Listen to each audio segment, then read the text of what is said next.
जय जिनेन्द्र।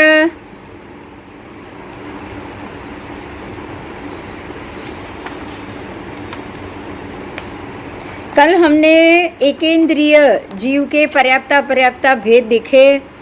आज उसके बाद बेइंद्रिय की पर्याप्ता पर्याप्ता की बातें होगी। बेइंद्रिय जीव में बेइंद्रिय जीव कितने भेद से, अच्छा, एकेंद्रिय में वनस्पति में प्रत्येक वनस्पति का कल हुआ।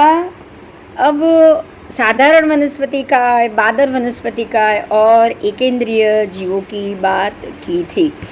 बादर वनस्पति का है, उसमें प्रत्येक वनस्पति का है। अब हम लेंगे बेइंद्रिय जीव। बेइंद्रिय जीव कितने भेद से हैं, तो उनको अनेक भेद कहा गया है। बेइंद्रिय जीव अनेक भेद से होते हैं। उनमें पुलाकृमि, मैं नाम बोल रही हूँ, ये आगम के नाम है, ध्यान दीजिएगा।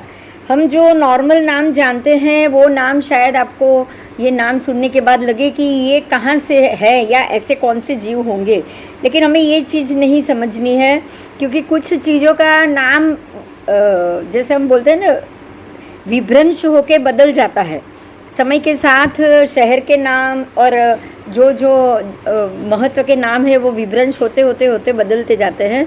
हम मूल नाम को ही याद रखेंगे जो अर्धमागधी भाषा में परमात्मा ने जिस जीव को वो जीव के नाम से बुलाया है।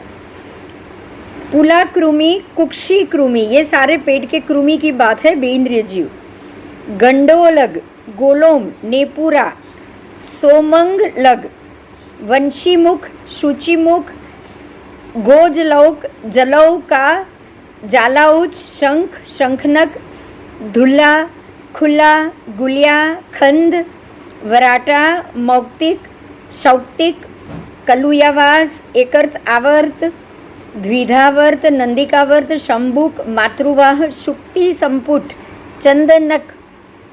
चंदनक घो है, आपको याद हो तो वो पाटला घो, चंदनक घो, समुद्र लिक्षा और उनके जैसे अनेक प्रकार के बेइंद्रिय जीव, ये सारे समूर्छिम और नपुंसक है। ये संक्षेप से दो भेद से उनको बताया है, एक है पर्याप्ता, एक है अपर्याप्ता। और सब मिलके पर्याप्ता अपर्याप्ता बेइंद्रियों की 7 करोड़ जाति कुल योनि प्रमुख होती है। 7 करोड़ जाति बेइंद्रिय संसार समापनक जीव प्रज्ञापना पूरी हो गई। अब तेइंद्रिय की बात की है। तेइंद्रिय संसार समापन्नक जीव प्रज्ञापना कितने भेद से हैं, तो वो भी अनेक भेद से हैं। औपयिक, रोहिणी, कुंथु, पिपलिका, डांस, उदय, उक्कलिया, उत्पाद, उपाड़, उत्पाटक, तृणाहार, काष्ठाहार, मालुका, पत्राहार, तण बेंटीय, पत्र बेंटीय, पुष्प बेंटीय, फल बेंटीय, बीज बेंटीय, तेबुरन मिंजिया, तओस मिंजिया, कप्पासिठी मिंजिय, हिल्लीय, झिल्लीय, झिंगीर, किंगिरीड, बाहुक, लहुक, सुभग, सौवस्तिक, सुई बेंट, इंद्रकायिक, इंद्रगोप, तुरुतुबंग, कुच्छलवाहक, जू, हलाहल, पीसूय, शतपादिका, गोमही, हस्तिशौंड और उनके जैसे अनेक प्रकार के जो जीव होते हैं, उसको तेइंद्रिय संसार समापनक जीव जानना है। आपको जू पता है। अब उसके बाद आप ये जान सकते हैं, जो बुक के अंदर कीड़े होते हैं ना, छोटे छोटे, किसी भी किताब या पत्र, उसको पत्र कहा गया है। मैं बोली थी पत्र बेंटीय। ऐसे ही पुष्प बेंटीय, फूल के अंदर भी ऐसे कीड़े बनते हैं जो चलते हैं, तेइंद्रिय जीव है ये। चीटिया, वो तेइंद्रिय जीव है। ठीक है, आओ, ये सारे समूर्छिम और नपुंसक होते हैं। देखो यहाँ समूर्छिम का क्या मतलब हुआ। ये समूर्छिम का मतलब ऐसा नहीं है कि वो खाली 48 मिनट ही जिएंगे, उसके बाद नहीं जिएंगे। पर्याप्ता तो है ही इसमें, अपर्याप्ता समूर्छिम अलग हो गया। लेकिन ये समूर्छिम का मतलब है इनका मन नहीं है। बेइंद्रिय के जीवों को भी मन नहीं था, इसलिए समूर्छिम बोला है। तेइंद्रिय में भी मन नहीं था, इसलिए समूर्छिम बोला है। समझ में आ रही है मेरी बात? मन रहित को भी समूर्छिम कहा जाता है। मेरी आवाज आ रही है? जरा एक बार हाँ बोल दो कोई। हाँ हाँ, तो ये भी समूर्चिम कहे जाते हैं क्योंकि इनका मन नहीं होता, नपुंसक है। नपुंसक इसलिए है क्योंकि वो अपने आप उत्पन्न हो जाते। ध्यान देना, बेइंद्रिय अपने आप उत्पन्न हो जाएंगे, तेइंद्रिय अपने आप उनके अंडे नहीं बनते, ठीक है। उनके अंडे, अंडज, ऐसा कोई जीव, योनि से जीव उत्पन्न नहीं होता है उनके, इसीलिए उनको समूर्छिम और नपुंसक कहा जाता है। ये अपने आप जगह होते ही, वातावरण खड़े होते ही चींटियां अपने आप उत्पन्न हो जाएगी। संक्षेप से ये दो भेद से हैं, एक है पर्याप्ता, एक है अपर्याप्ता। जब तक वो पर्याप्ति प्राप्त नहीं करेगी तब तक वो अपर्याप्त है। ऐसे ऐसे प्रकार के तेन्द्रिय जीवों के योनि से उत्पन्न होने वाली 8 लाख करोड़ जाति कुल है। कितनी है? 8 लाख करोड़, इतनी जातियां हैं। चींटी, फिर वो जो मंकोड़ा, या फिर धनेरा, या फिर वो कंथवा, ये सब मिलके 8 करोड़ जाति है। 8 लाख करोड़।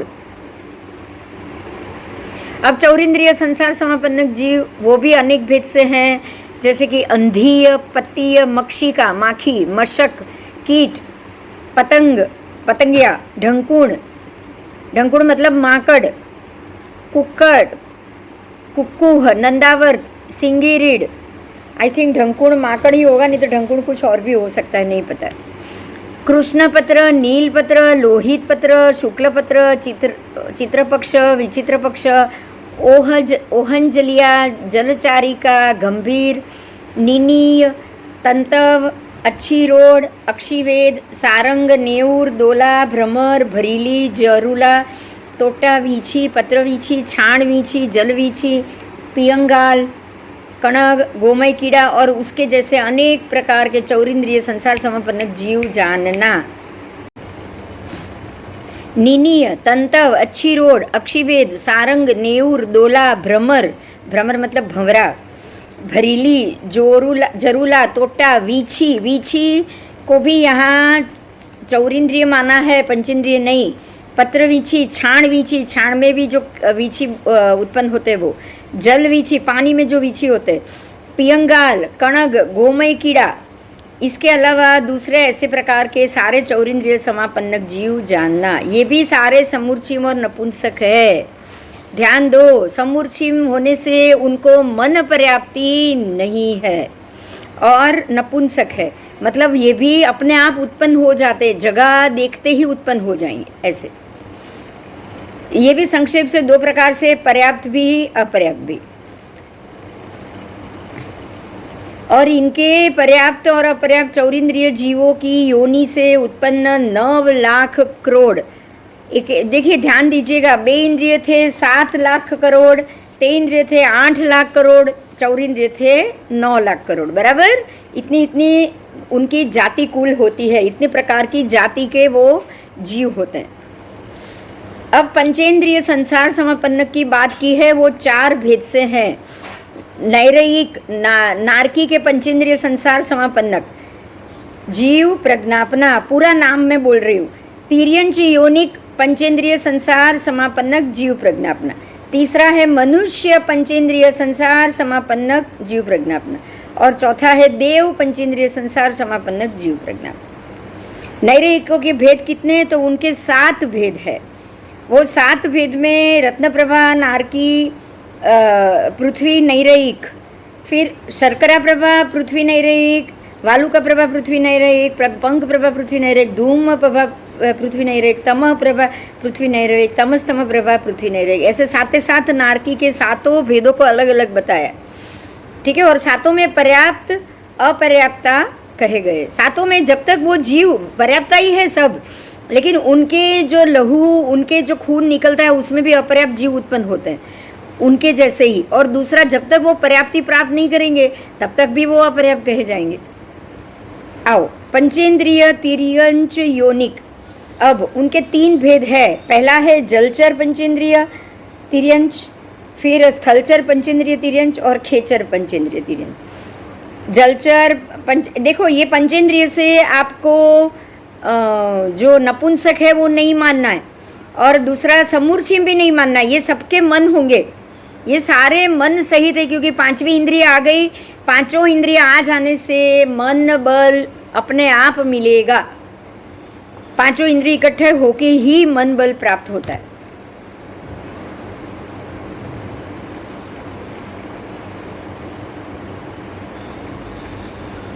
तो जलचर, अब ये जलचर पंचेंद्रिय की बात की है, उनके 5 भेद, मत्स्य, कच्छप, गाहा, मगर और शिशुमार, ये 5 प्रकार के जीव हैं जो मत्स्य और ये सारे समंदर में मिलेंगे, जलचर मिलेंगे। मत्स्य के भी बहुत सारे भेद है, मत्स्य के भी अनेक विध, जैसे कि श्लष्ण मत्स्य, खव्वल मत्स्य, जूंग मत्स्य, विझड़ीय मत्स्य, हली मत्स्य, मकरी मत्स्य, रोहित मत्स्य, हली सागर, गागर, वड, वडगर, गभय, उसगार, तिमिर, तिमिंगल, नक्र, तंदुल मत्स्य, कर्णिका मत्स्य, साली मत्स्य, सथ्य मत्स्य, लंबन मत्स्य, पताका मत्स्य, पताका ती पताका मत्स्य, ऐसे अनेक प्रकार के और अन्य भी बहुत सारे जिसको हम आज जानते हैं, वेल मछली, शाक मछली, बराबर। इस प्रकार से तब भी आगम के भी आपको पाठ में अनेक प्रकार के मत्स्य के नाम मिलेंगे। उसके बाद कच्छप के भेद, वो भी उनके 2 भेद है, एक है अस्थि कच्छप, दूसरा है मांस कच्छप। फिर गाहा के कितने भेद, गाहा का मतलब वही हो जो गाहा का मतलब मगर जैसा ही उसको बोला जाता है, एग्जैक्ट मगर नहीं लेकिन उनके जैसा ही होता है। उनके कितने भेद है, 5 भेद, दिली गाहा, वेष्टक गाहा, मूर्धज गाहा, पुलक गाहा, सीमाकार गाहा। उसके बाद मगर के भेद वो 2 भेद से हैं, सौंड मगर, मठ मगर। शिशुमार का भी एक ही प्रकार से भेद है जिसको शिशुमार कहा जाएगा। इसके अलावा अन्य भी मत्स्य कहे हैं, संक्षेप से उनके भी 2 भेद है, एक है समूर्छिम, दूसरे है गर्भ व्युत्क्रांतिक। जो भी गर्भ से उत्पन्न होंगे वो उनके गर्भ से उत्पन्न होने वाले शरीर के ही हमारे जैसे 18 प्रकार के अशुचि में से जो अपर्याप्त जीव, समूर्छिम जीव उत्पन्न होते हैं अपर्याप्त, वैसे ही ये सारे मत्स्य, मगर, शिशुमार में से भी उनके अशुचि में से ऐसे ही समूर्छिम भेद से जीव उत्पन्न होते हैं जो अपर्याप्त होते हैं। ठीक है। अब जो समूर्छिम है वो सारे के सारे नपुंसक है, क्योंकि वो कोई दूसरे गर्भज को उत्पन्न नहीं कर सकते, उनका तो शरीर ही नहीं है, बराबर। ये पंचेंद्रिय है इसलिए मन नहीं है, ऐसी बात तो आएगी नहीं, इनका शरीर नहीं है। अब शरीर नहीं है तो दूसरे उनके जैसे गर्भज को तो वो उत्पन्न कर ही नहीं पाएंगे, इसीलिए समूर्छिम जीवों को यहाँ पे नपुंसक कहा गया है। ध्यान देना, जितने भी समूर्छिम होंगे, जितने भी अपर्याप्त होंगे, सबके सब नपुंसक, क्योंकि वो शरीर से दूसरे जीव को उत्पन्न नहीं कर सकते। समूर्छिम जीव समय अनुसार, वातावरण अनुसार उत्पन्न होते हैं, इसलिए वो नपुंसक है।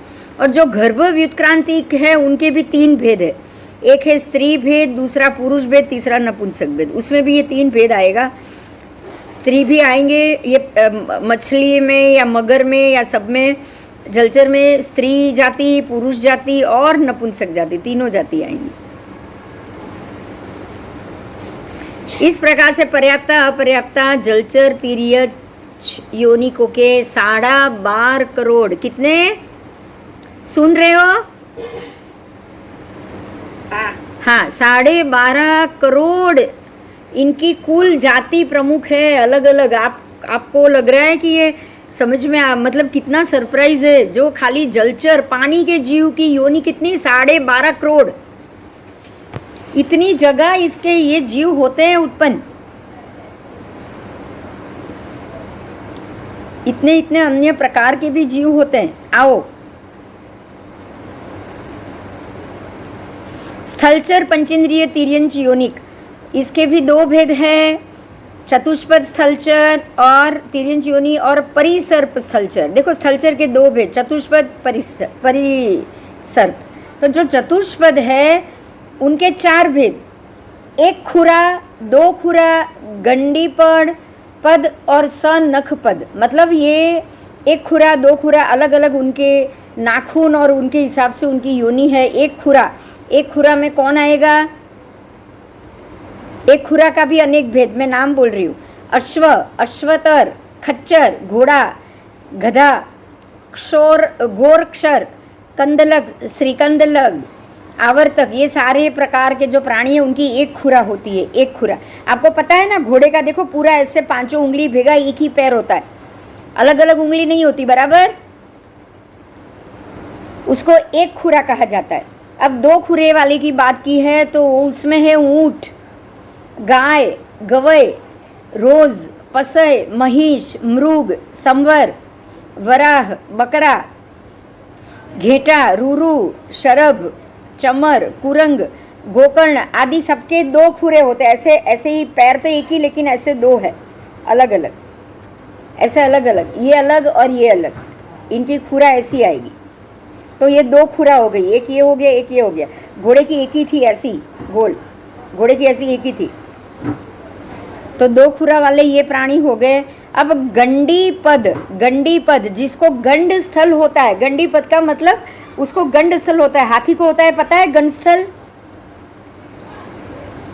ऐसे ही गंडी पद वाले भी हैं। तो हस्ती, पूयणग, मंकुण हस्ती, खड़गी, गंड, ऐसे अनेक प्रकार के दूसरे भी गंडी पद होते हैं। अब नख पद मतलब नख सहित जिनके नाखून होते हैं, ऐसे मारने काटने के लिए नाखून होते हैं, नाखून सहित नख पद, वो है सिंह, वाघ, द्वीपी, रीछ, तरक्ष, पराशर, श्रृंगाल, बिडाल, शुनक, कौल शुनक, कोकंतिका, शशक, चित्रक, चल्ललग, इसके अलावा अनेक ऐसे दूसरे। इसमें भी ये आगे जो जिनको नाखून से मार के खाने का जो जिनके पास नाखून है उनकी बात है ये। फिर है ये हो गया आपके फिर स्थलचर की बात है, उसके भी दो भेद। ये स्थलचर की बात थी, उसके दो भेद थे, एक था समूर्छिम, दूसरा था गर्भज। तो गर्भज होगा जो उत्पन्न, तो गर्भज के ही अशुचि में समूर्छिम तो होगा ही होगा। और यहाँ आपको ये सारे पर्याप्त अपर्याप्त भी जरूर मिलेंगे। जो समूर्छी में वो सारे नपुंसक है, उनको मन बिल्कुल नहीं है। जो गर्भज है उसमें 3 प्रकार है, स्त्री गर्भज, पुरुष गर्भज, नपुंसक गर्भज, बराबर। और पर्याप्ता अपर्याप्ता इसके और डबल भेद, कुल मिला के तिर्यंच योनि के 10 लाख करोड़ जाति कुल योनि, ठीक है। इतने जाति के इनकी योनियां होती है, इतनी जाति। उसके बाद परिसरूप आप बोल सकते हो, जो पेट से चलते हैं वो स्थलचर है। पंचेंद्रिय तिर्यंच योनि 2 भेद से, ऊर परिसर्प, भुज परिसर्प, जो पेट से घसीट के चलेंगे और जो हाथ से ऐसे चलेंगे वो। तो ये 2 भेद है। उसमें जो पेट से चलते हैं वो अही, अजगर, आसालिक, महोरग, मतलब ये सर्प योनि आ गई सब, जो ऐसे ही पेट से ऐसे गोल गोल चलेगी। और वो 2 भेद से है, एक है दर्विकल, एक है मुकुली सर्प। दर्विकल सर्प अलग है, मुकुली सर्प अलग है। तो दर्विकल के भी कितने भेद है, ध्यान से सुनो। दर्विकल मतलब जो पॉइजनस होते हैं, जो बड़े बड़े अलग होते हैं, जो बहुत जहरीले होते हैं, उनकी बात है। अब दर्विकल के भी कितने भेद हैं, तो आशीविष, दृष्टिविष। आशीविष मतलब जिनकी दाढ़ में जहर है, दांत में जहर है। आशीविष सर्प की दाढ़ा में जहर होता है, वो डंक मारेंगे तब जहर आपके शरीर में जाएगा। उसके बाद है दृष्टि विष, तो वो दृष्टि से विष को फेंकते हैं। जैसे आपको पता था ना चंड कौशिक कैसा सर्प था, आशीविष या दृष्टिविष?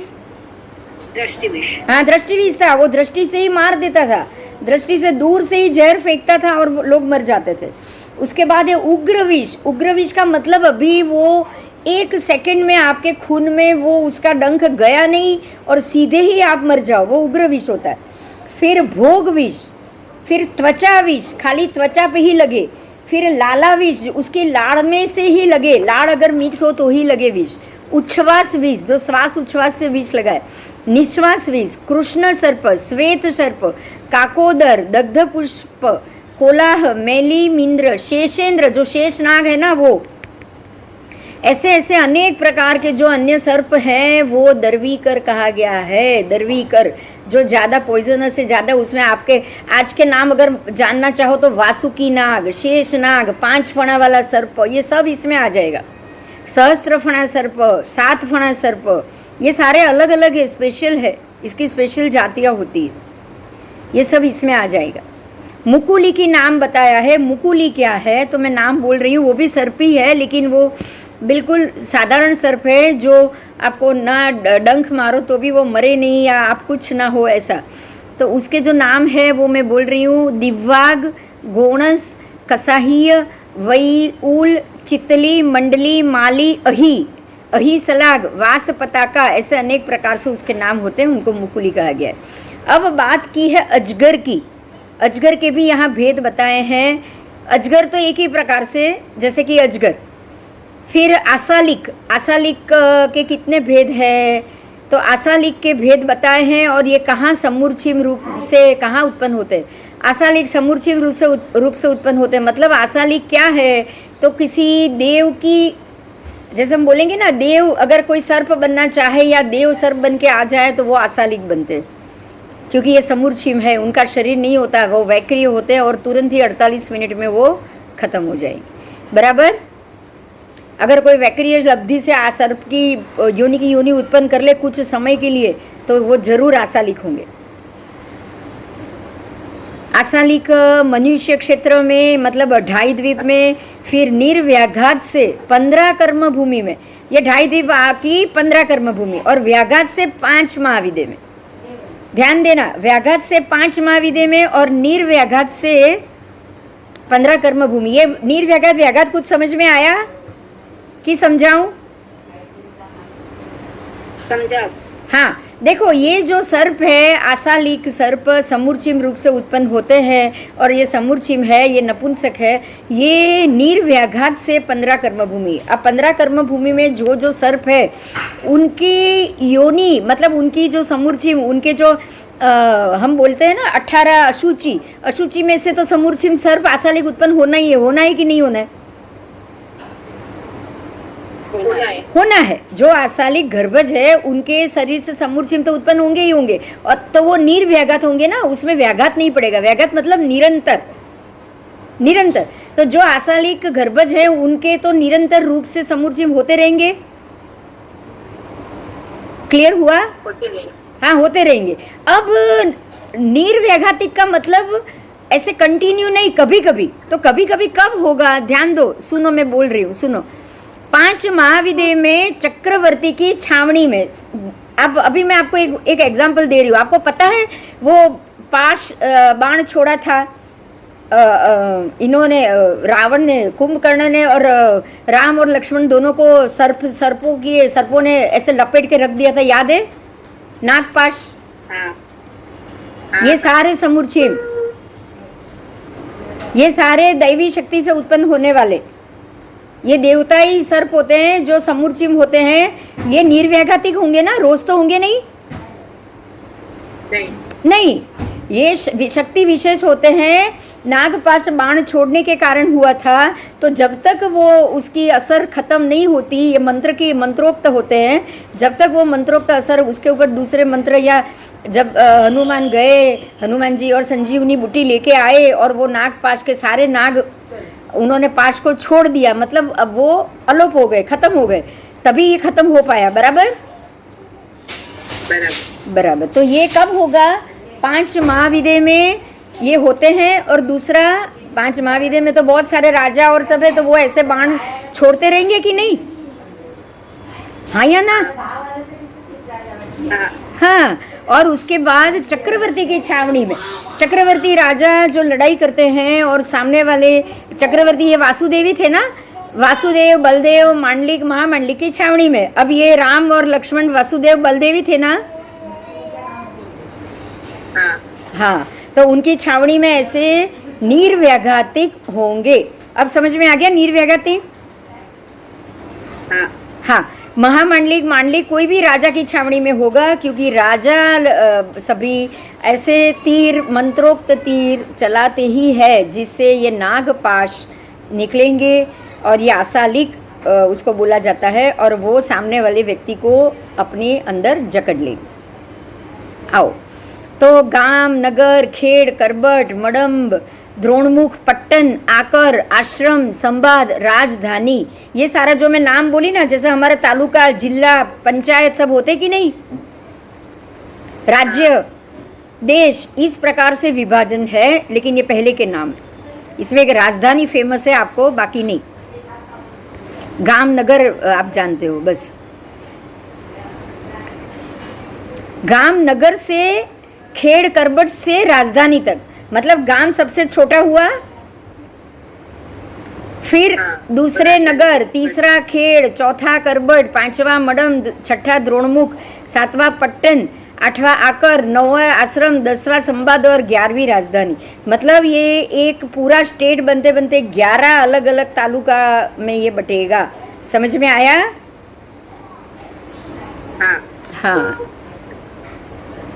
हमारे में है अभी आज भी नगर पालिका, महानगर पालिका, ऐसे ऐसे ऐसे ऐसे ये बढ़ता है। पहले वार्ड है ना, अभी अपने यहाँ वार्ड है ना, वार्ड चलता है ना, वार्ड के ही आपको एक एक एक एक एक एक इलेक्शन में चूट के आप आगे भेजते हो। आओ, ये सारे आसालिक समूर्छिम रूप से उत्पन्न होते हैं। ये जघन्य, मतलब अगर सबसे छोटे होंगे तो अंगुल के असंख्यात में भाग, और अगर उत्कृष्ट, अगर ये आसालिक यही समूर्छिम रूप में होंगे तो कितने पता है? 12 योजन। 12 योजन मतलब पूरी अयोध्या नगरी जैसे। एक सर्प, आसालिक सर्प पूरी अयोध्या नगरी। आप समझ सकते हो कितना बड़ा? समझ सकते हो? अब 12 योजन को अगर मैं बताऊं तो अयोध्या से लेके अष्टापद तक कितना बड़ा आसालिक होगा एक? बहुत बड़ा। हाँ, कितना बड़ा होगा?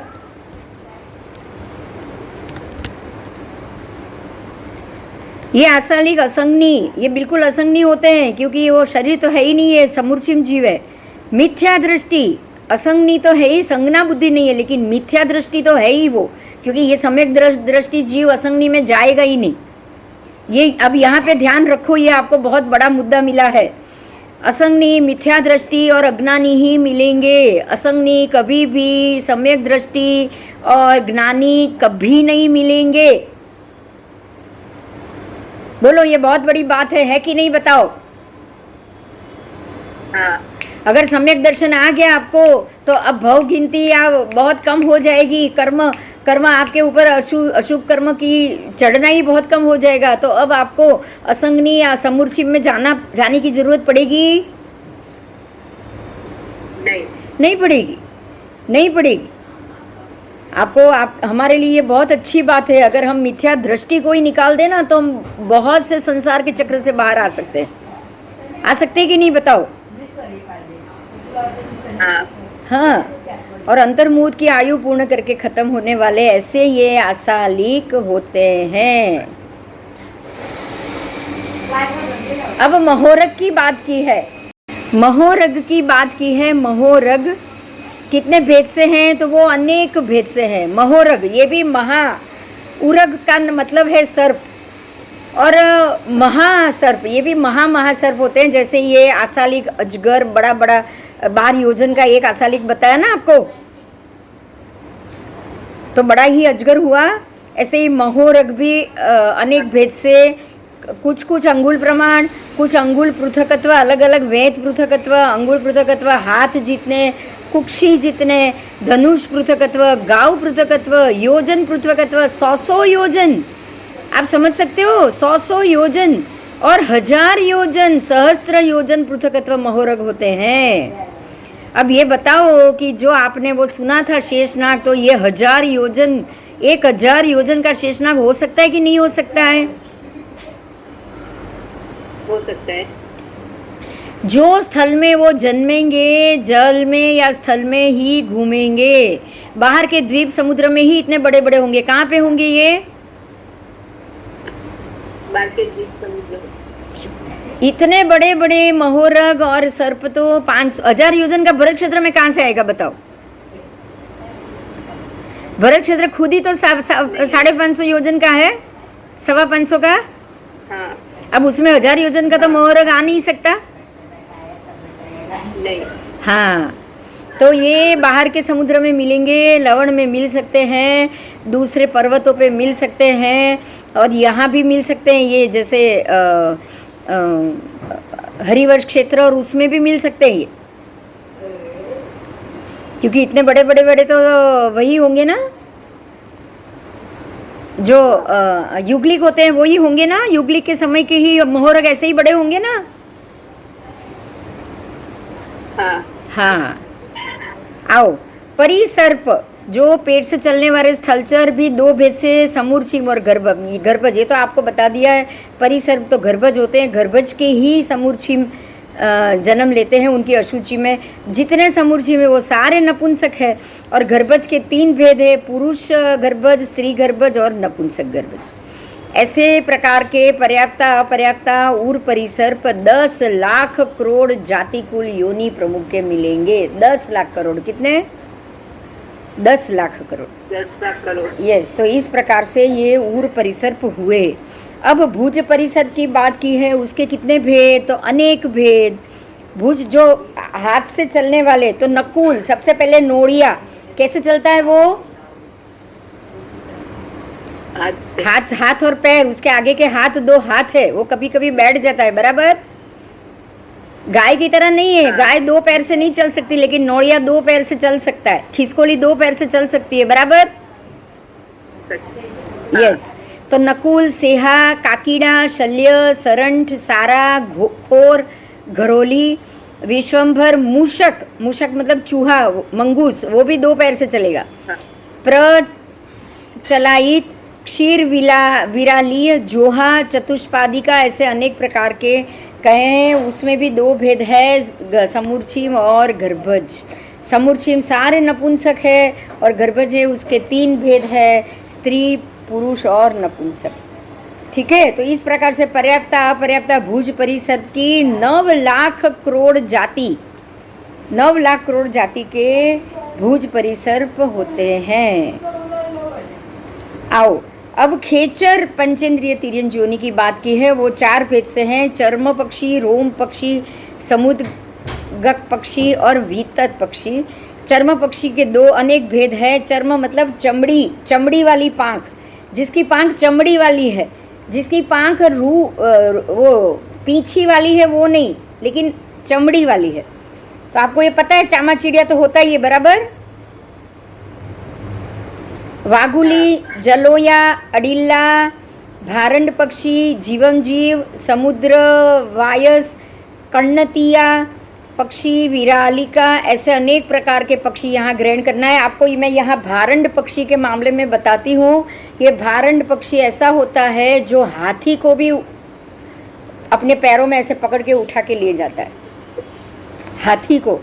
तो आप समझ सकते हो, हाथी को उठाने वाला पक्षी खुद, उसकी हड्डियाँ कितनी मजबूत होगी, उसके पंख कितने विशाल होंगे। आपको समझ में आ रहा है? हाँ। जितने विशाल पंख होंगे उतना ही वो वजन वाली व्यक्ति को उठा पाएगा ना। हाँ। आज ये बोइंग विमान जो उड़ते हैं, उसकी पंख लंबे लंबे हैं, विमान बड़ा है, तभी अंदर 350 लोगों का वजन उठाता है, बराबर। और ऊपर से सामान, माल सामान, टोटल 500 लोगों का वजन अगर वो उठा रहा है, तो उसकी कैपेसिटी 50,000 किलो उठाने की हो गई, तो उसकी पाँख कितनी लंबी हो सकती है, सोच सकते हो आप। भारंड पक्षी की पाँख और उसके अंदर की अपनी शक्ति कितनी ज्यादा होगी, आप समझ सकते हो, बराबर। भारंड पक्षी में बाज के, भारंड तो उससे भी अलग है। बाज गरुड़ तो कुछ नहीं है, कुछ भी नहीं है। बाज गरुड़ हाथी को नहीं उठा पाएंगे, उठा पाएंगे? हाँ, इंद्रज वैक्रिय स्वरूप की करे ने। हाँ, आ ब्राह्मण स्वरूप नु इंद्रज वैक्रिय रूप करे। नहीं नहीं नहीं, वो तो जो वैक्रिय रूप करेंगे वो गर्भज कहाँ से होगा? ये तो गर्भज की बात है, ये तो गर्भज की बात हो रही है, खेचर की। खेचर पक्षी है, पंचेंद्रिय तिर्यंज योनि के खेचर पक्षी, और ये गर्भज ही होते हैं। વેક્રિય તો નહીં હોય ને, હવે તો નહીં હોય ને. हाँ હોય જ आप आगे जाओगे ना, खाली ये जैसे ढाई द्वीप के बाहर तो मिलेंगे ही मिलेंगे. आज ढाई द्वीप के बाहर 1000 योजन की मछली मिल रही है, तो पक्षी कैसे होंगे वहां के, बताओ कैसे होंगे. બહુ મોટા. हाँ, और मैं तो ये ढाई द्वीप के बाहर की बात ही नहीं कर रही हूँ, क्योंकि ढाई द्वीप के बाहर के पक्षी तो मिले, लेकिन सबसे पहले जब हमारे जो 30 अकर्म भूमि है और वहाँ भी वाघ, सिंह, पक्षी, भारंड सब है, तो वहाँ जब आदमी ही 3 गांव की काया वाला है, जैसे कि ये जो 2 जगह है ना, उत्तर कुरुक्षेत्र और दक्षिण कुरुक्षेत्र, बराबर. उत्तर कुरु, दक्षिण कुरु में 3 गांव की काया वाले लोग हैं, तो पक्षी कितने बड़े होंगे. बहुत बड़े. तो आज हमारा गरुड़ वहां पे भारंड ही होगा ना. हमारा गरुड़ वहां का भारंड होगा कि नहीं. हम आज 5 फुट के हैं, तो वहाँ के इंसान 3 गांव की काया वाले हैं, तो यहाँ का गरुड़ वहाँ का भारंड हुआ कि नहीं हुआ. हुआ. तो वो उसकी ताकत कितनी है, बहुत दूर जाना ही नहीं है, बिल्कुल नजदीक में ही जाओ. और यही पक्षी हमारे यहाँ पहले आरे में भी वही थे ना. भरत क्षेत्र के पहले आरे में, अब आपको समझ में आ रहा है कि भरत क्षेत्र आज छोटा है, लेकिन तब छोटा नहीं होगा. अब समझ में आ रहा है. तब अगर इतना छोटा होता तो इतने बड़े बड़े पक्षी यहाँ रहते नहीं रह पाते. तब 3 गांव की काया वाले लोग थे और वृक्ष में रहते थे. वृक्ष के अंदर, कल्प वृक्ष में उनके घर थे. तो वृक्ष कितना बड़ा होगा, सोचो. कल्प वृक्ष कितना बड़ा होगा. जब इंसान 3 गांव का था,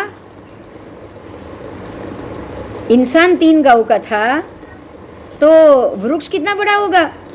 तो वहां के अंदर के पक्षी कितने बड़े होंगे, आप समझ सकते हो. तो तब आसालीक, सांप, महोरग या खेचर या पक्षी जो उड़ने वाले भारंड पक्षी, भारंड ही होंगे ना. तब तो इतना ही बड़ा होगा ना, बताओ. हाथी को उठा सकता होगा ना वो. बस यही भरत में भी थे. वो काल में आ जाएंगे वापस, पहले आरे में वो वापस आ जाएंगे. चलो मैं आगे जाती हूँ. अब खेचर, हाँ, चर्म पक्षी हो गया. इनकी पांख चमड़े की होती है, इसीलिए उनमें इतनी ताकत है, आपको ये ध्यान देना है. अब रोम पक्षी क्या है, उनके पीछे होते हैं, उनकी पांख पीछा की होती है, जैसे कबूतर. अब कबूतर कोई चीज को उठा के उड़ पाएगा, नहीं उड़ पाएगा. वो अगर कोई थैली या बॉक्स भी होगा तो वो नहीं उठा पाएगा. खाली पेपर की चिट्ठी लेके जाता था, वो भी गले में लटकाते थे तब. और ज़्यादा से ज़्यादा वो झाड़ की सली लेके आएगा उसके माला बनाने के लिए, उससे ज़्यादा वो नहीं उठा पाएगा कुछ भी. तो रोम पक्षी में ढंक, कंक का मतलब कौआ, कुरल, वायस, चक्रवाक, हंस, कलहंस, राजहंस, पायहंस, आड़, सेटी, बगला, पारिप्लव, कौच पक्षी, सारस पक्षी, मेसर, मसूर, मयूर पक्षी, सप्तहस्त, गहर, पुंडरीक, काक, कामिंजूय, वंजूलग, तेतर, बतक, लावक, कपोत मतलब कबूतर, कपिंजल, पारेवा, चकला, चास, कुकड़ा, शुक मतलब पोपट, मोर, मदन शलाका, कोकिल मतलब कोयल, सेह, वरिल, लग इत्यादि. समझ में आ गया. अब आप सोच सकते हो कि आज इसमें से कितने पक्षी बचे हैं, बोलो. चकली और उनकी जाति आज दिखाई भी देती है आपको. नहीं. पहले देव चकली देखते थे, याद है हम. आज ये कुछ नहीं दिखाई दे रहा है. अब समुद्रगक पक्षी ये तो एक ही है और ये बाहर के द्वीप समुद्र में ही मिलते हैं. वितत पक्षी ये भी एक ही प्रकार का है और बाहर के समुद्र में ही मिलते हैं. आओ, इस प्रकार से रोम पक्षी, समुद्गक पक्षी, वितत पक्षी कहे। खेचर पक्षी संक्षेप से दो भेद से, एक है समूर्छिम, दूसरा है गर्भज। उसमें जो समूर्छिम है वो सारे के सारे नपुंसक, और जो गर्भज है वो स्त्री, पुरुष और नपुंसक 3 भेद से हैं। ठीक है, इस प्रकार से पर्याप्त खेचर पंचेंद्रिय तिर्यंच की 12 करोड़ जाति कुल योनि प्रमुख होते हैं। आपको पता है यहाँ एडिशनल क्या मिल रहा है? पक्षी वक्षी जान लिए क्या है, लेकिन ये पक्षी कौन से पक्षी कहाँ मिलेंगे ये आपको एडिशनल मिल रहा है। समझ में आ रहा है? पहले आपने नाग और सबकी, आपको खाली पंचेंद्रिय में सर्प आया, लेकिन इसमें सर्प की कितनी जाति आई ना ज्यादा समझने की।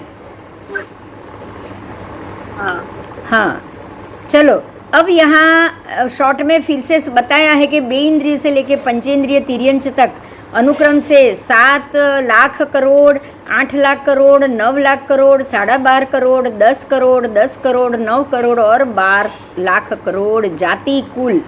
ये सारे मैं नंबर बोल रही हूँ, वो लाख करोड़ मानना है, ये जाति कुल उनके जाननी है।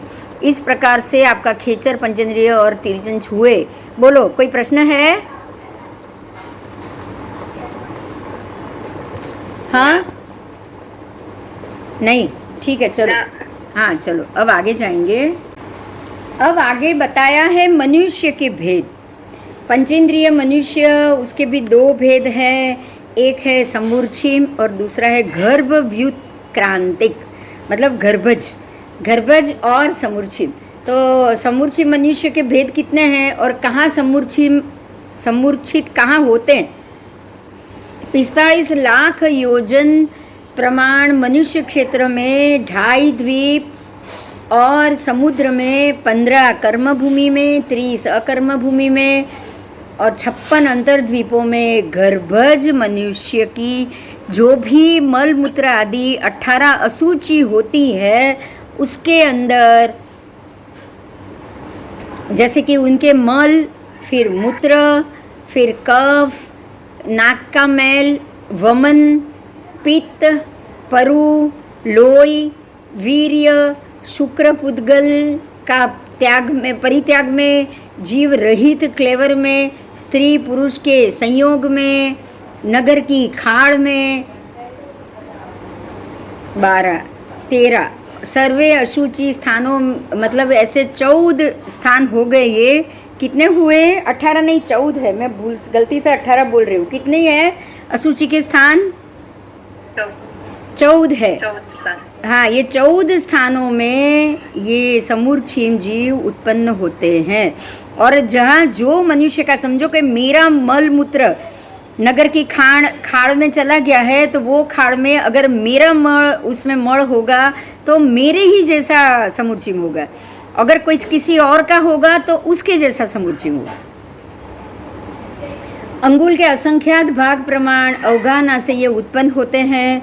असंगनी है, मिथ्या दृष्टि है, अज्ञानी है, सर्व पर्याप्ति से अपर्याप्त है, और ये अंतर मुहूर्त ही आयु है इसकी। समझ में आ गया? समूर्छिम जीव हमारे ही 14 अशुचि में से, ये हमारे ही गर्भज जीव के ही 14 अशुचि से जब ये समूर्छिम जीव उत्पन्न होते हैं तो कहाँ होते हैं, कैसे होते हैं, ये बताया है।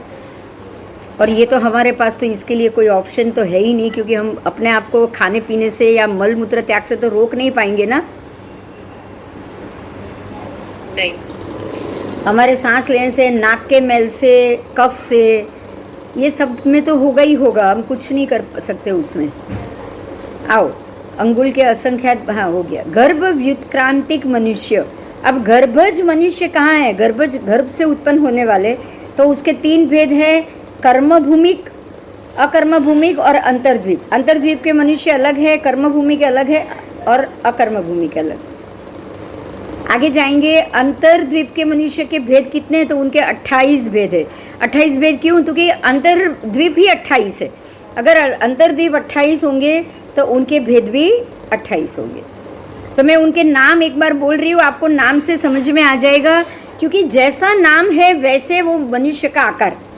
जैसे कि उल्का मुख, तो उनका मुख कैसा हुआ? बिजली के जैसा, आग जैसा हुआ। ये समझ में आया? अश्वमुख, हाँ तो उनका मुख अश्व जैसा होगा, घोड़े जैसा होगा। हस्ती मुख तो हस्ती जैसा। तो ये बोलना जरूरी है। मैं नाम बोल रही हूँ, ध्यान से सुनिए। 28 नाम है।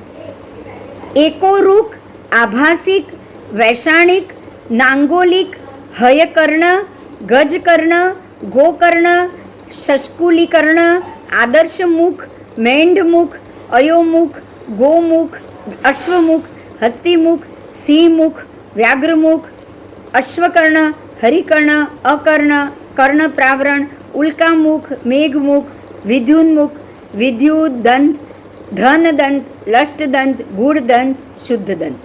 ठीक है, ऐसे ऐसे ऐसे उनके आकार होते हैं। उनके विशेषण के हिसाब से उनको ये नाम दिया गया है। अकर्म भूमि के कितने भेद? उनके 30 भेद। अब अकर्म भूमि कहाँ कहाँ है तो मैं बोल रही हूँ, फिर आप याद रख लेना। 5 हेमवत पर्वत। हेमवत पर्वत आपको मालूम है ना, एक जम्बू द्वीप का और 2 घातकी खंड के और 2 अर्ध पुष्कर के, तो 5 हो गए बराबर। 5 हेमवत पर्वत, 5 हिरण्यवंत पर्वत, 5 हरिवर्ष पर्वत, 5 रम्यक वर्ष पर्वत, 5 देवकुरु पर्वत, 5 उत्तर कुरु पर्वत। ऐसे 6, एक क्षेत्र की 6 कर्म भूमि, तो 2.5 द्वीप के सभी क्षेत्र की मिला के 30 अकर्म भूमि हुई। ठीक है, ये 30 अकर्म भूमि है। अब कर्म भूमि की बात की। कर्म भूमि के 15 भेद, क्योंकि 15 ही कर्म भूमि है। तो 15 कर्म भूमि कैसे हुई? तो 5 भरत, 5 ऐरावत, 5 महाविदे, बरोबर। अब 15 कर्म भूमि के जो मनुष्य हैं उसके भी 2 भेद है। कैसे? 2 भेद। तो एक है आर्य, दूसरा है म्लेच्छ प्रजा। एक है आर्य प्रजा, दूसरी है म्लेच्छ प्रजा। क्यों? क्योंकि 15 कर्म भूमि में भी आर्य भूमि अलग है ना। हाँ, आर्य भूमि अलग है। अब आर्य भूमि 15 कर्म भूमि में जो आर्य भूमि है वो छोड़ के जो म्लेच्छ भूमि है वो कोई अकर्म भूमि तो नहीं है, वो अकर्म भूमि है। नहीं नहीं, वो अनार्य भूमि है। बात समझ में आई? उसको क्या कहोगे आप? हाँ अनार्य भूमि या म्लेच्छ भूमि। म्लेच्छ प्रजा नहीं तो अनार्य प्रजा। ठीक है, उसको अनार्य भूमि कहेंगे। तो इस प्रकार से आपको यहाँ 2 भेद मिले। आर्य भूमि, आर्य और म्लेच्छ प्रजा। आर्य मनुष्य, म्लेच्छ मनुष्य। आर्य का तो एक ही भेद हुआ, आर्य का कोई दूसरा भेद नहीं है, बराबर। लेकिन जो म्लेच्छ है, म्लेच्छ मतलब जो ऐसी जाति जिसको अनार्य कहेंगे, जिसमें आर्य संस्कृति नहीं है, जिसमें आर्य संस्कार नहीं है, वो उनके अनेक भेद है। वो जाति के मैं नाम बोल रही हूँ, ये नाम जानना हमारे लिए बहुत ज़रूरी है, क्योंकि हमारे ही 25.5 देश के आसपास के बाकी के क्षेत्रों में ये जाति मिलेगी ही मिलेगी। मैं उसके नाम बोल रही हूँ, वो आप सुनो। उसके जो नाम है, आर्य है उसका तो एक ही भेद, लेकिन म्लेच्छ के अनेक भेद है जो हमें हमारे आसपास की जाति में मिलेगी ही मिलेगी। मैं उसका नाम बोल रही हूँ, सुनो। जो म्लेच्छ प्रजा है, अनार्य है, उसका नाम है शक, यवन, चिलात, शबर, बर्बर, मुरुडोड, भड़ग, निंडग, पकड़ीय, कुलक्ष, गोंड, सिन्हल। ये सिन्हल से याद आया, सिन्हल देश, सिन्हल प्रजा, श्रीलंका याद आ रहा है आपको? हाँ हाँ। फिर पारस, घोद, हाँ कौच, अंबड़। अंबड़ भी एक जाति है, पता है ना? ईदमिल, हाँ चिल्लात, चिल्लात, शबर। शबर जाति वो शबरी भील थी ना, याद आया? हाँ फिर पुलिंद, हारोस, डोव, वोकाण, गंधाहारग, पहलिय, अजहल, रोमपास, पौस, मलयाय, बंधुयाय, सुयली, कोंकणग। कोंकण भी है ना, कोंकण प्रजा है, कोंकण एरिया है। मेय, पल्हव, मालव, मालव भी देश था, मालव की भी अलग राजधानी है, मालव की भी जाति है, बराबर। मगर, आभासीय, नक्क, चीण, बराबर। लसीय, खस, घासीय, नहर, मोंड, डोंबिलग, लओस, पओस, कक्केय, अखाग, हूण। हूण देश पता है ना, अरब का देश को हूण बोला जाता है, मालूम है। रोमग, रोम देश पता है ना, रोमन प्रजा मालूम है। हाँ, ये सारे म्लेच्छ प्रजा है, वो आर्य संस्कार वाले नहीं है। उसके बाद ये चीन, चीन का मतलब चाइना, चीना हो, समझ में आया। चीन देश और वहां के ऐसे नॉनवेज और वो खाने वाले देश कभी आर्य हो सकते हैं, सोचो आप। भरू, भरूई और चिलात, इतनी जाति के नाम है, और इसमें से बहुत सारी जातियों को हम जानते हैं। दर्शन कर लो, भगवान का दर्शन हो रहा है, कर लो। पार्श्वनाथ भगवान, शांतिनाथ भगवान, दर्शन कर लो। Thank you Daksha. तो ये 18 जाति, जो म्लेच्छ जाति, 18 तो नहीं पर बहुत सारी ऐसी जातियाँ आ गई, म्लेच्छ प्रजा, जिसके मामले में आपने नाम और सब सुना। आगे जाएंगे। अब जो आर्य की बात की है, उनके भी आर्य, मनुष्य तो आर्य एक ही है, लेकिन भेद उनके दो है। मतलब आर्य में भी दो प्रकार के मिलेंगे, एक है रुद्धि प्राप्त आर्य, एक है अनरुद्धि प्राप्त आर्य। मतलब कुछ आर्य ऐसे होते हैं जिनको रुद्धि मिली है, जिनको आयु भी फिक्स मिला है, जिनकी सांसें घटती नहीं, जिनकी शक्तियाँ घटती नहीं। ऐसे कितने हैं पता है? 63 साल का पुरुष, उनका आयु अपने आप क्षीण कभी नहीं होगा। जितनी सांस लिखी है वो उनकी पूरी करनी ही करनी है, बराबर। किसी में 1000 हाथी का बल, किसी में 500 हाथी का बल, तो ये उनकी शक्ति हुई। तो ये क्या सभी आर्यों के जैसे इसको मान सकते हैं हम? ना, इनको रुद्धि प्राप्त मानेंगे ना हम, मानना पड़ेगा कि नहीं? तो रुद्धि प्राप्त आर्य के 6 भेद, आर्य रिद्धि प्राप्त आर्य के 6 भेद। एक है अरियंत, दूसरा चक्रवर्ती, फिर बलदेव, फिर वासुदेव, फिर चारण मुनि और विद्याधर देव। तो ये सारे जो 6 हैं वो रुद्धि प्राप्त है। वो जब भी चाहे अपनी मर्जी से रिद्धि से अपनी शक्ति और उससे शक्ति का प्रयोग करके अच्छे काम को वो अंजाम में ला सकते हैं। आप यहाँ ध्यान दीजिए, यहाँ अरियंत, चक्रवर्ती, बलदेव, वासुदेव, चारण मुनि और विद्याधर ही बोले हैं। प्रति वासुदेव को नहीं लिया है, समझ में आया? क्योंकि उसको आर्य नहीं कहा जाएगा, उसको आर्य नहीं कहा जाएगा। प्रति वासुदेव की मति बिल्कुल अच्छी नहीं होती है, वो बिल्कुल अनार्य ही है, वो म्लेच्छ ही होते हैं। होते कि नहीं होते? होते हैं। उनको सम्यक दर्शन मिलना बहुत मुश्किल होता है, ठीक है, क्योंकि उनको नियमा नारकी में जाना होता है, वो नियमा नरक गति में जाएंगे। हाँ, बलदेव नियमा मोक्ष में, नियमा तो मुझे नहीं पता, लेकिन मोक्ष में ही जाएंगे, ज्यादातर मोक्ष में ही जाएंगे। हाँ, बलदेव जाते हैं, वासुदेव को हाँ बस, तो नियमा, वो नियमा मोक्ष में जाएंगे। और ये जो है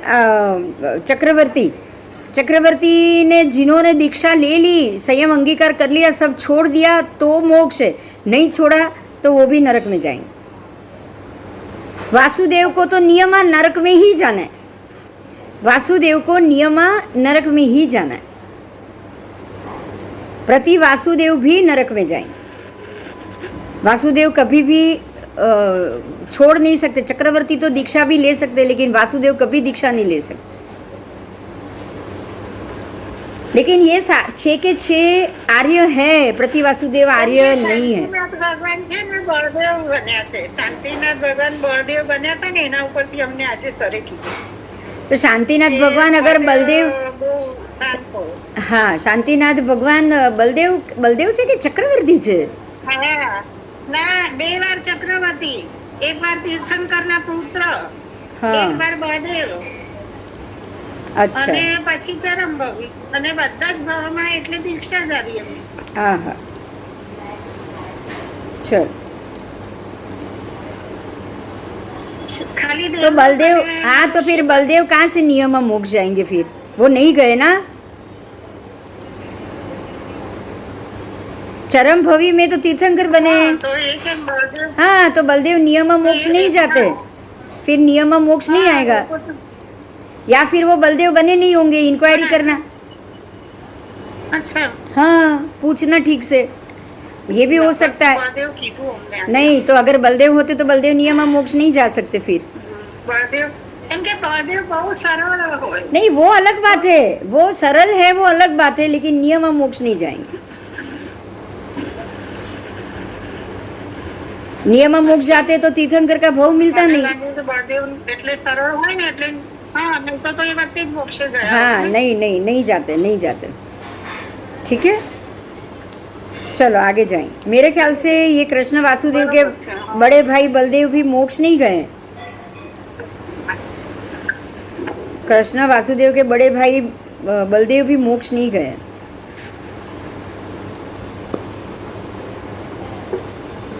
चलो आगे દેવલોક જાય એવું હતું. हाँ देवलोक जता हશે, देवलोक जाए चलो आगे तो ये 6 भेद से रुद्धि प्राप्त आ रहे हैं उसमें દેવલોક જાય. हाँ દેવલોક उसमें प्रति वासुदेव नहीं आते हैं इसमें प्रति वासुदेव नहीं आएंगे ऐसा तो नहीं नियम आप नियम मत डालो दक्षा क्योंकि राम गए हैं मोक्ष જાય. ઓકે. हाँ तो हर एक चीज में नियम मत डालो क्योंकि बलदेव अगर मोक्ष नहीं जाए नियम देवलोक ही जाए બરાબર, સમજી ગઈ. हाँ फिर राम तो गए ही है मोक्ष वो तो पता है हमको સમજી ગઈ, સમજી हाँ ગઈ. हाँ तो हर एक चीज को अपने हिसाब से कुछ नहीं सोचना है अगर आया आगम में तो मानेंगे नहीं तो नहीं अब आओ अनरुद्धि प्राप्त की बात की है रुद्धि प्राप्त आर्य 6 भेद से थे अनरुद्धि प्राप्त आर्य 9 भेद से है कितने 9 भेद उसके अब मैं नाम बोल रही हूँ क्षेत्र आर्य जाति आर्य कुल आर्य कर्म आर्य शिल्प आर्य भाषा आर्य ज्ञान आर्य दर्शन आर्य और चारित्र आर्य ये तो हमने पढ़ लिया याद आ गया ये सब पढ़ लिया था याद आ गया હા. तो ये जो आपने पहले पढ़ा जो भी दर्शन आर्य चारित्र आर्य ये सारे अनरुद्धि प्राप्त आर्य है मतलब ये हम लोग जैसे सामान्य मनुष्य है उसमें से किसी मनुष्य को क्षेत्र से आप आर्य हो कोई जाति से आर्य है कोई कुल से आर्य है कोई कर्म से है कोई शिल्प से है मतलब अपने करणी से है कोई भाषा से है कोई ज्ञान से है कोई दर्शन प्राप्त करके कोई चारित्र प्राप्त करके ठीक है अब क्षेत्र आर्य के कितने भेद ये भी हमने कर लिए थे फिर भी अभी आया है मैं बोल रही हूँ क्षेत्र आर्य के 25.5 भेद है जो नाम है उसमें अब यहाँ जो मैं नाम बोलने जा रही हूँ ध्यान से आपको सुनना है मेरा बोलना भी ज़रूरी है क्योंकि यहाँ राजधानी के साथ उसके नाम आएंगे जो 25.5 आर्य देश है वो राजधानी के साथ मैं नाम बोलने जा रही हूँ तो राजगृही नगरी मगध देश चंपा नगरी अंग देश ताम्रलिपि नगरी बंग देश कंचनपुर नगरी कलिंग देश वाराणसी नगरी काशी देश साकेत नगरी कौशल देश गजपुर नगरी कुरु देश शौर्य नगरी कुशार्त देश कांपिल्य नगरी पंचाल देश अहिछत्रा नगरी जंगल देश द्वारावती नगरी सौराष्ट्र देश मिथिला नगरी विदेह देश वत्स नगरी एक मिनट वत्स नगरी कौशाम्बी देश नंदीपुर नगरी शांडिल्य देश बद्दीलपुर नगरी मलय देश वराट नगरी वत्स देश वर्ण नगरी अच्छा देश अमृतिकावती नगरी दशार्ण देश चेदी नगरी शौतिकतावती देश सिंधु सौवीर नगरी वीतभय देश मथुरा नगरी शूरसेन देश पापा नगरी भंग देश पुरावर्त नगरी माशा देश श्रावस्ती नगरी कुणाल देश कोटिवर्ष नगरी लाट देश श्वेतांबिका नगरी कैकेयार्ध देश ये मैं इसलिए बोली हूँ क्योंकि आपको समझ में आ जाएगा चैत्य वंदन में स्तवन में जो जो भगवान हुए हैं उनके जन्म के साथ ये नगरी का नाम आता है। जैसे कि पार्श्वनाथ भगवान के कल्याणक में काशी देश वाराणसी नगरी याद है ना। तो मैं नाम नगरी का इसीलिए बोली हूँ, नाम में नगरी का इसीलिए बोली हूँ कि आपको ये पता चले कि हाँ ये नगरी का नाम ये भगवान के समय में इस राजधानी में नाम जरूर आया। ठीक है। तो ये जो 25.5 आर्य देश थे और वो 25.5 आर्य देश की जो भी हमें ये जिस प्रकार से हम इसकी नगरी और उसकी राजधानी और वहाँ आर्य देश, क्योंकि ये सारे के सारे आर्य देश है तो ये नगरी के नाम भी आर्य देश ही होंगे। 25.5 देश आर्य देश और उसकी राजधानी। अब मैं आगे बोलूँगी कि ये जो नाम बोले गए थे, जो राजधानी और जो जगह का नाम बोला गया 25.5 आर्य देश, इसी देश के अंदर महारुद्धि प्राप्त ऐसे बलदेव, वासुदेव, चक्री, जीन, तीर्थंकर परमात्मा और चक्रवर्ती की उत्पत्ति होती है। ये सारे आपको ये जगह छोड़ के और कहीं भी उत्पन्न नहीं हो सकते। ओके। अब जाति आर्य के कितने भेद? उनके 6 भेद है। अंबष्ठ, कलिंद, विदेह, वेदग, हरित, चुनचुन, ये 6 इभ्य जाति है। कुल आर्य के भेद भी 6, उग्रकुल, भोगकुल, राजन्यकुल, इक्ष्वाकुकुल, ज्ञातकुल, कौरव्यकुल। कर्मार्य के भी अनेक भेद है। दौशिक कर्म, सौत्रिक कर्म, कार्पासिक कर्म, सूत्रवैकालिक कर्म, भांड वैकालिक कर्म, कोलालीय कर्म, नरवाहनिक कर्म, बाकी बहुत सारे भी कर्मार्य है।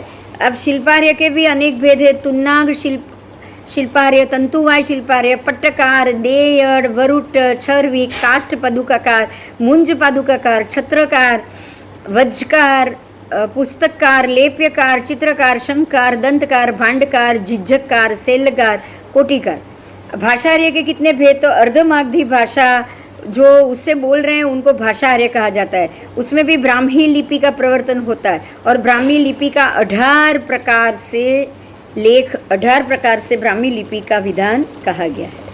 इस प्रकार से ब्राह्मी, यवनानी, दोसापुरिया, खरोष्ट्री, पुष्कर, सारिका, भोगवती, पहराइया, अंतराक्षरिका, अक्षर पुष्टिका, वैनयिकी,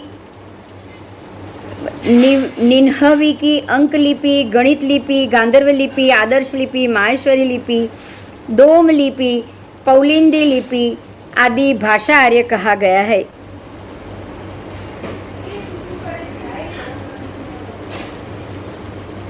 अब ज्ञानार्य, उसके 5 भेद। आभिनिबोधि ज्ञान, ज्ञानार्य के 5, हाँ ज्ञानार्य के भी 5 भेद है। आभिनिबोधिक ज्ञान, श्रुत ज्ञान, अवधि ज्ञान, मन प्रयोग ज्ञान आर्य, केवल ज्ञान आर्य। मतलब जो आर्य पुरुष को जो ज्ञान होगा वो आर्य के नाम से जाना जाएगा। जो जिसको अभिनिबोधिक ज्ञान है उसको अभिनिबोधिक ज्ञान आर्य, समझ में आ रहा है? जो मनुष्य को है उसको। अब जो मनुष्य को श्रुत ज्ञान है उसको श्रुत ज्ञान आर्य कहा जाएगा। जिसको अवधि ज्ञान है उसको अवधि ज्ञान आर्य, जिसको मन प्रयोग ज्ञान है उसको मन प्रयोग ज्ञान आर्य कहा जाता है, और जिसको केवल ज्ञान है उसको केवल ज्ञान आर्य कहा जाता है। अब दर्शन आर्य, उसके भी 2 भेद। सराग दर्शन आर्य, वितराग दर्शन आर्य। जिनको राग सहित दर्शन है वो सराग दर्शन आर्य, और जिनको वितरागी दर्शन है, जो भी केवल परमात्मा है, केवल ज्ञानी, जो सहयोगी केवली के रूप में भी घूमते हैं ना, उनको भी तो आर्य ही कहा जाएगा, आर्य मनुष्य ही कहा जाएगा ना, जब तक मोक्ष नहीं गए वो, तो उनको वितराग दर्शन आर्य कहा जाता है। अब आओ आगे। सराग दर्शन है ना, उसके 10 भेद। सराग दर्शन कौन से भेद है? मैं बोल रही हूँ निसर्ग रुचि दर्शन, उपदेश रुचि दर्शन, आज्ञा रुचि दर्शन, श्रुत रुचि दर्शन, बीज रुचि दर्शन, अभिगम रुचि दर्शन, विस्तार रुचि दर्शन, क्रिया रुचि दर्शन, संक्षेप रुचि दर्शन, धर्म रुचि दर्शन। अगर आप दर्शन के अंदर किसी को रुचि लाते हो, निसर्ग रुचि लाओगे, किसी को उपदेश रुचि के लिए दर्शन समझाने की कोशिश करोगे, किसी को आज्ञा करके दर्शन कराने की कोशिश करोगे, ये सारे सराग दर्शन है। क्योंकि वितराग दर्शन को तो किसी को कुछ नहीं कराना है। समझ में आ रही है मेरी बात? केवली भगवंत वितराग दर्शन है, उनको किसी को कुछ भी उपदेश नहीं देना है। वो देते हैं क्या? तीर्थंकर परमात्मा ही देंगे। केवल ज्ञानी जब भी परमात्मा होते तब केवल ज्ञानी को जो प्रश्न पूछा जाए उसका जवाब देंगे बस। तो ये सारे जो आप नीचे जिनको केवल ज्ञान नहीं हुआ है, जो छद्मस्थ है, जो हम जिनको चौथ पूर्वी ऐसे ऐसे ज्ञानी मानते हैं, वो उनको ये सराग दर्शन कहा जाते हैं, ये राग सहित दर्शन। क्योंकि अभी तक उनको केवल ज्ञान नहीं हुआ है, बस उतना ही। ठीक है? हाँ, अब आगे जाएंगे। जिसने जीव अजीव पुण्य पाप आश्रव संवर आदि स्वाभाविक मति के द्वारा सत्य रूप को जिसने जाना है, श्रद्धा की है, उसका नाम है निसर्ग रुचि। एक काम करते हैं, ये निसर्ग रुचि का जो भेद है वो हम कल ले, क्योंकि ये 10 है, उसमें हमको कहीं गड़बड़ी जल्दी जल्दी नहीं निपटाना है। या है 10 मिनट बोलो तो मैं ये निपटा लूँ। 10 मिनट। हाँ ठीक है, हाँ ठीक है, ठीक है। तो उनको निसर्ग रुचि कहा है जिसने जीव अजीव जो 9 तत्व का नैसर्गिक रास्ता जाना है। जीव के मामले में अजीव है क्या है, पुण्य क्या है, पाप क्या है, जिसको जानना ही ये कुदरत है, जो निसर्ग है उसको जिसने जाना है, जिसने उसकी रुचि बताई, वो है निसर्ग रुचि दर्शन जीव। उसके बाद है उसमें श्रद्धा करी है, क्योंकि श्रद्धा के बगैर तो होगा ही नहीं कुछ भी। तो यहाँ कुछ न कुछ सम्यक दर्शनी तो आएगा ही आएगा। सराग दर्शन में सम्यक दर्शनी को ही आना है, सम्यक दर्शन बगैर सराग दर्शन नहीं हो सकता। आगे जाओगे। जिसने जिन उपदिष्ट 4 भाव, मतलब जिन उपदेश, जिन्होंने परमात्मा ने उपदेश किए हुए द्रव्य क्षेत्र काल और भाव, ये द्रव्य से ऐसा ही है, ये काल से ऐसा ही है, ऐसे प्रवचन रुचि को जाना है। ऐसी भावों पे पहले तो श्रद्धा की है, उसको उपदेश रुचि। समझ में आया? ये बात समझ में आई? हम लोग ये सोचते हैं ना कि परमात्मा ने जो कहा है द्रव्य क्षेत्र काल भाव। आज आपको मैं एक उदाहरण दूंगी। तिथि को आपने द्रव्य क्षेत्र काल भाव के रूप में जाना? उस दिन लेक्चर किसने सुना था? आपने जाना तिथि द्रव्य से क्षेत्र से काल से भाव से तिथि कैसे बनती है, और आपने सिर्फ उसका उपदेश जाना। तो जाना तो आप यहाँ पे उपदेश रुचि दर्शन आर्य कहे जाओगे। समझ में आ रहा है? आंशिक तो बने ना? यस। अब आओ, क्योंकि आपने उस पर श्रद्धा की, और जो हेतु को जानने के बिना ऐसा ही है, ये अन्यथा नहीं है, ऐसे प्रवचन रुचि वाले हो। मतलब जो परमात्मा ने कहा है उसमें हमें कोई हेतु नहीं जानना है। भगवान ने कहा है तो ये सच्ची है, ये कारण हो तो ही सच। भगवान ने जो कहा है वो दिख नहीं रहा है, उसमें कोई कारण जो मिल रहे है उसका जवाब नहीं मिल रहा है, ये हेतु उपलक्षित हो गया। बात समझ में आ रही है? मैंने पहले बहुत एग्जाम्पल दिए आपको समझ में आ जाएगा। अगर कोई बात है भगवान ने कहा है ऐसा दिखाई नहीं दे रहा है, ऐसा अगर आप सोच रहे हो तो आप प्रवचन रुचि वाले नहीं हो। और जो भगवान ने कहा है हेतु, ये हेतु आपका पार हो रहा है, जो कह रहा है वो आपको समझ में आ रहा है, आप उस हेतु को मान रहे हो, तो आप परमात्मा के प्रवचन पद की रुचि वाले हो गए। बोलो, हुए कि नहीं? और प्रवचन पद की रुचि मतलब 20 स्थानक तप की आराधना। समझ में आया? और 20 स्थानक तप की आराधना तो एक सम्यक दृष्टि कर सकता है, और कोई कर सकता है? नहीं। तो ये सराग दर्शनी हुआ। ठीक है, ठीक है। परमात्मा ने भी जब 25वें नंदन मुनि के भव में जो भी उन्होंने संयम का आचरण किया था, आपको ये शब्द आता है, पता है? सराग से संयम आचरी वचमा एक देव का भव करी। याद આવ્યું? આપણે શાસ્ત્રમાં બોલીએ ને, સરાગથી સંયમ આચરી વચમાં એક દેવનો ભવ કરી। અને જ્યારે 27માં ભવે પરમાત્મા જ્યારે જન્મે છે મહાવીર, ત્યારે ઉતરતા 14 સપના માતા જુએ છે। ऐसा आप शास्त्र में बोलते हो, बराबर? तो सीधा आपको समझ में आ गया कि 25वां नंदन मुनि का भव सराग दर्शन का था। समझ में आ गया? हाँ सराग दर्शन ही सराग चारित्र था कि नहीं उनका? हाँ क्योंकि मोक्ष जाने की इच्छा बाकी है तो राग सहित ही दर्शन हुआ ना। हाँ हाँ, मोक्ष जाने की इच्छा अगर बाकी है तो वो दर्शन कैसा हुआ? राग सहित ही हुआ। वो दर्शन राग सहित हुआ। मुझे लग रहा है कि मैं इसको जल्दी से ना भगाऊं। ठीक है, शांति से करेंगे कल। ठीक है। ये 2 ही हुआ है, अभी आगे बहुत है। अभी आपको दृष्टिवाद, अज्ञार अंग, पयन्ना, ये सब आप जान रहे हो, आगम जान रहे हो, आगम पढ़ रहे हो, उसके भी अलग अलग रुचि आएगी। और दर्शन में बहुत सारी चीज आएगी, हम जल्दी से नहीं जाएंगे। अगले क्लास में दर्शन आर्य से वापस शुरू करेंगे। ठीक है? ठीक है, चलो। तो अभी अगला क्लास तो सोमवार को ही होगा। ओके, सोमवार को होगा और आपको दर्शन आर्य से वापस पढ़ना है। ठीक है? હજી ઓલા થવાના ને બિંદુબેન હા? પછીના શનિવારના ઓલા ક્લાસ આવે ના, હજી તો નથી થયા. હજી નથી થયા. થશે એટલે હું એનાઉન્સ કરીશ. હજી એ લોકોનો ફોન નથી આવ્યો. જ્યારે થશે હું ત્યારે એનાઉન્સ કરીશ. બરાબર? હા, એ લોકોને જેટલા પેન્ડિંગ હશે એટલા તો એ લોકો પૂરા કરશે ને.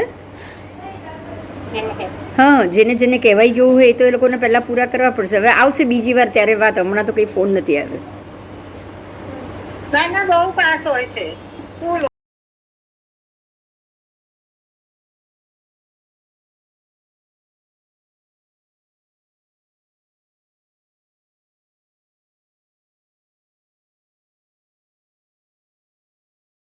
जय जिनेन्द्र। आज का लेक्चर अभी समाप्त हो रहा है। अगले अभी हम सोमवार को मिलेंगे और ये दर्शन आर्य आदि जो 10 भेद है वो हम फिर से अगले क्लास से करेंगे। जय जिनेन्द्र।